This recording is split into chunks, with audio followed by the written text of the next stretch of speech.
Hvem er mest træt, når Molly og Markus kommer gående ned til jer? De er faktisk lige træt.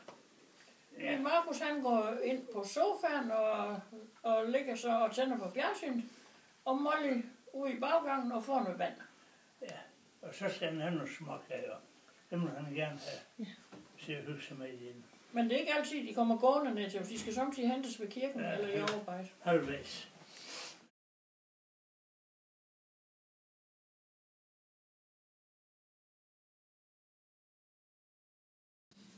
Kan Markus slå en salto? Det ved jeg faktisk ikke, selvom jeg har været gymnastikinstruktør med om en hel sæson.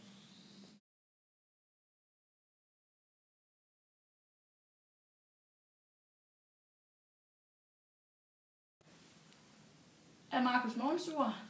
Lidt, men der skal ikke ret meget til, før han bliver det.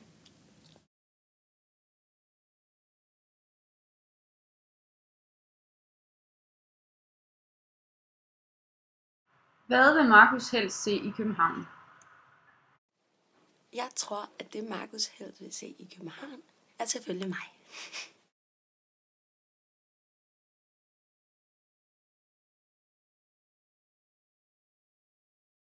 Nej, nu.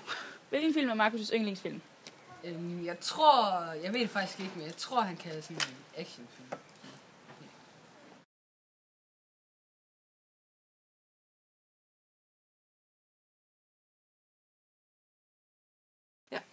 Hvad kan få Markus til at arbejde hurtigere med lektierne nede ved dig?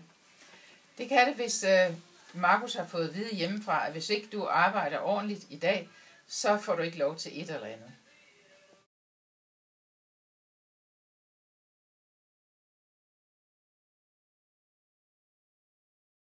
Ja, vi kører.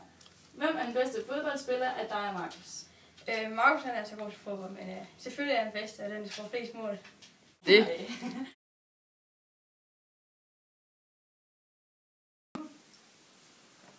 Du skal ikke have ham.